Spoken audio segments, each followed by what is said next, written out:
My name is Sarah Katulle, and I am a thyroid disease survivor. I was diagnosed with thyroid disease in 2011. I just given birth to my 10-year-old little girl, and that is when my thyroid disease journey started.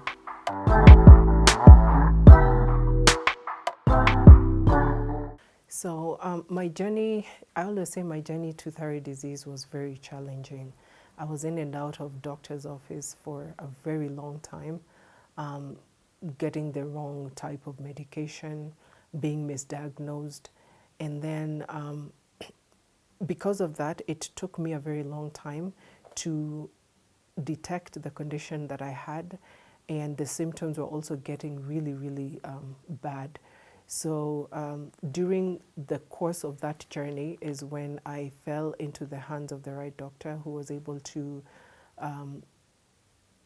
give me the right medication, and then also was able to balance my hormones. Thereafter, I went for surgery that has helped me now get my life back again.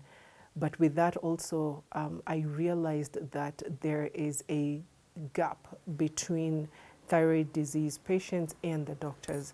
So through my experience of just meeting people, especially women, that were asking me all sorts of questions about thyroid disease, I decided to create a platform that helps them to come together to share information, but we also empower them with information that that helps them to make more informed decisions about their thyroid health. So in 2017, I founded the Thyroid Disease Awareness Kenya Foundation, or TDAC, and we do exactly that. We create thyroid disease awareness, and we help people get into the right path of treatment sooner rather than later in their thyroid disease journey. Well, we've reached quite a number of people. Of course, it has been a slow momentum because we are reaching individual people and we are changing lives one patient at a time. We have a Facebook page and we have a Facebook group that has over 500 people. And then we have a WhatsApp group that is full. I think the maximum number is 257. And so now we transitioned over to Telegram, where our limit is a little bit, higher, so that we're able to accommodate more people. So more people are getting help, and we're still growing. The momentum has begun, and we're still growing. Most of the people that have reached out to us that are in those deep areas in the country, most of them are actually able to find us through technology. They still have mobile phones in those particular areas. But of course, our aim in the long run is to make sure that we reach them however way we can, whether it's us going there to do sensitization about thyroid health or doing it through advocacy and policy change. So sometimes that's what we are targeting actually, to use advocacy and policy change because it has more muscle than we actually do have. So that's our target, because I think with that it can reach more people than we can actually be able to. The main challenge is the cost of treatment. Treating thyroid disease in this country is ridiculous. It is expensive, and of course for many people, especially those that are suffering, are unable to afford. We did a survey last year, and we were trying to find out how many of the patients are actually able to afford to see the thyroid specialists who are endocrinologists, and those that fall within the category of working with general practitioners. And the highest number fell, of course, within the general practitioner because they are affordable. Seeing a specialist is expensive, but then there's also the aspect of doing the tests, which is also pricey, and then buying the medication, which is also pricey. So it's very expensive, and sometimes those that fall within the category of general practitioners still at the end of it all end up having to want to see a specialist, especially if now they have been advised to either do surgery or to, for example, those that are dealing with thyroid cancer, those you have to deal with somebody who knows what they're doing. So that is also very expensive. So that is one of the major challenges. The other challenge is the victimization aspect of it, because thyroid disease is still a very foreign concept in Kenya, and many people don't understand, whether it be your colleagues at work or for the young people at school. Sometimes they're unable to perform well, you know, and even as spouses, you know, we've had marriages break up because of that misunderstanding. So it needs a lot of awareness to be done so that everybody is in the same page. Yeah, from the doctors to the patients to the caregivers. No, I actually said they need to be tested. They can be tested. We always advise, as I was telling you, with thyroid hormone testing, I was trying to advocate and say that it's not an option anymore. You cannot not do a thyroid test in this day and age, because, as I said, our lifestyle has changed. We have aped the Western lifestyle a lot, as I said, and because of that, we are catching or getting the disease that they're getting. But when it comes to us treating the diseases, then we are under-resourced. We do not have the resources, we do not have the expertise, and sometimes even the technology to diagnose, detect, and treat the disease. And I was saying that people in their reproductive age, you know, because anybody who has a thyroid gland is susceptible to getting thyroid disease. So I was saying the young people in their reproductive age, because of their levels of immunity, the foods that we're eating now are not the foods that probably somebody ate back in the 80s. You know, the younger people have had to eat more of inflammatory foods, gluten, dairy, and the like. So that can cause autoimmune issues. And because of that, you find that most people become susceptible to a thyroid condition, because the thyroid gland is a hormonal gland, and anything that affects the hormones at the end of the day affects the thyroid gland. So people in their reproductive age, those who are planning to get pregnant, you know, it's good for them to have a thyroid test done. People who are pregnant, you know, if you're a lady and you're pregnant, those that have given birth maybe within the last 6 months also do need to get tested. And anybody that has never done a thyroid test before, generally. That's why I said it's no longer it's not an option anymore. We are trying to advocate so that every time you go visit a doctor, you can have the general thyroid tests done to rule out thyroid disease, because sometimes the symptoms of thyroid disease can mimic other conditions, and sometimes most doctors can target to treat that other condition and not target thyroid disease, and so it continues to be left undiagnosed.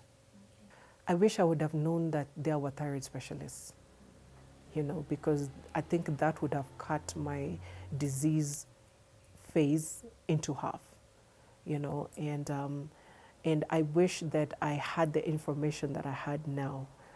And I also wish that I had a support system like most of the other thyroid patients have. I never had that. So I had to figure it out on my own.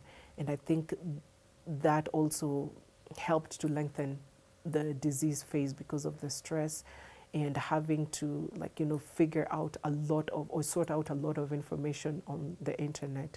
So, and I think that is also what I'm trying to give, so that now, in that gap between when a patient is diagnosed and when they come to find their treatment, it's cut into half. So what we do is that when a patient is newly diagnosed, we automatically, immediately send them to a thyroid specialist. And we are trying to ensure that more thyroid specialists have come up.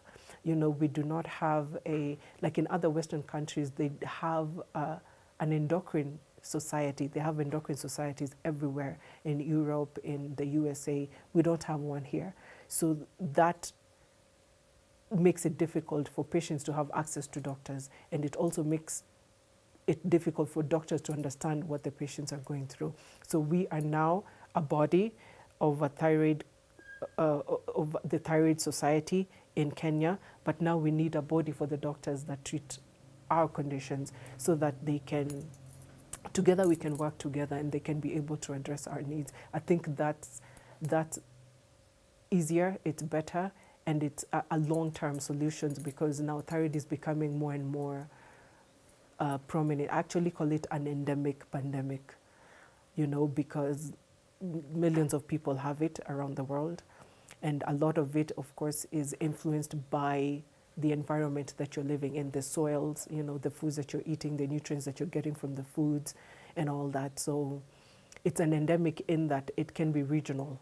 Sometimes you can go to find that there are people in certain areas, living in certain areas, that may have more of thyroid disease than others.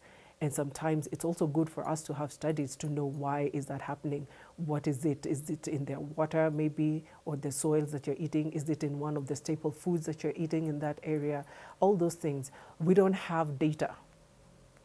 We do not have data in Kenya to about anything thyroid. So as we are starting, we are also now collecting that data. Yeah, and I think that is going to help us address the issue from a more holistic perspective. Well, we hope to at least have reached more counties, and by then we also hope to have partnered with the government, especially, to be able to assist those people that are marginalized and those people that are actually not able to afford medication.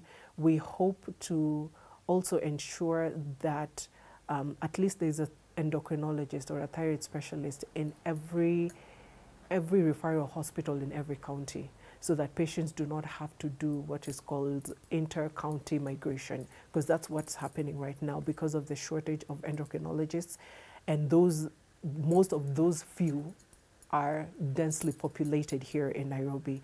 So that's one thing, that's one issue that also needs to be addressed, so that the services can be decentralized to reach that person in the grassroots, who are the people that we're actually targeting.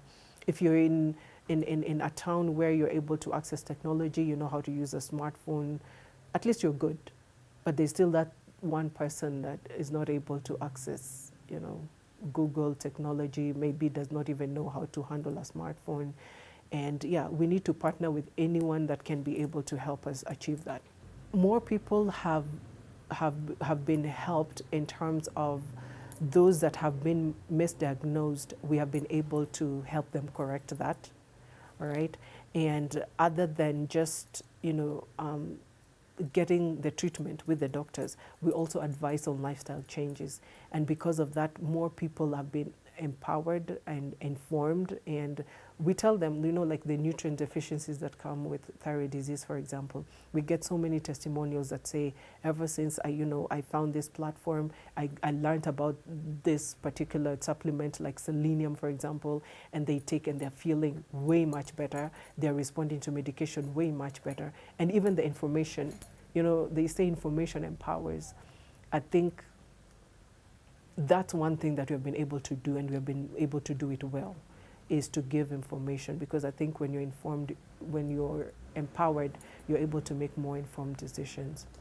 As I said earlier, thyroid testing does not need to be an option anymore. It should be something that is done. In the UK, they test newborn kids immediately they're born for thyroid testing. We don't have that in Kenya. And that started in the 70s. It's 2021, and in Kenya, we still don't have that. We are having mothers that are caregivers to kids who have been diagnosed with thyroid disease, and they don't know where to start, because there's a profession called pediatric endocrinologists, pediatricians that have studied endocrinology that can be able to treat kids that have thyroid disease. As I mentioned, the thyroid disease sometimes can be genetic, or there are kids that are born without fully forming the thyroid gland.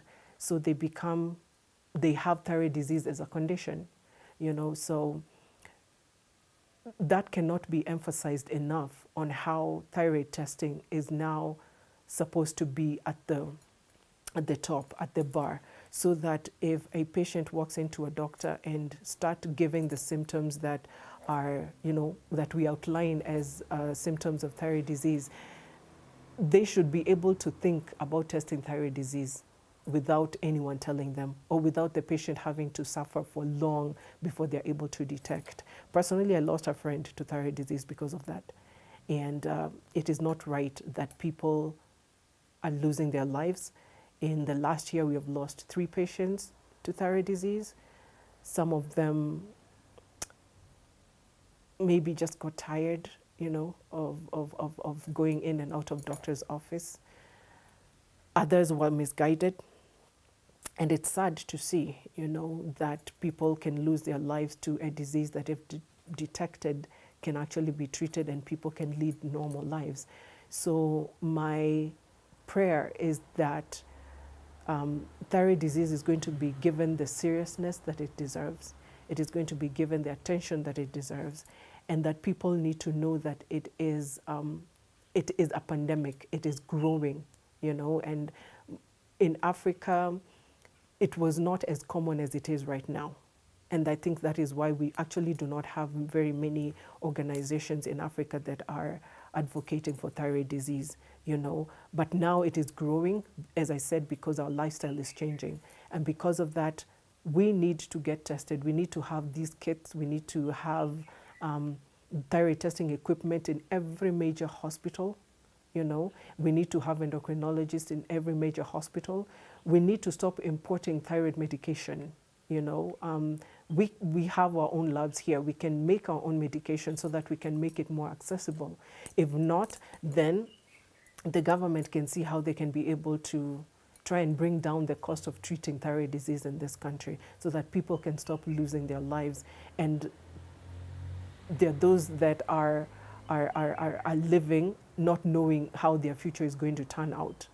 Yeah, they have no vision, they have no hope, they have no dreams. I have been there. I have experienced those symptoms, and it's hard and it's difficult. And I think it's time that we got heard.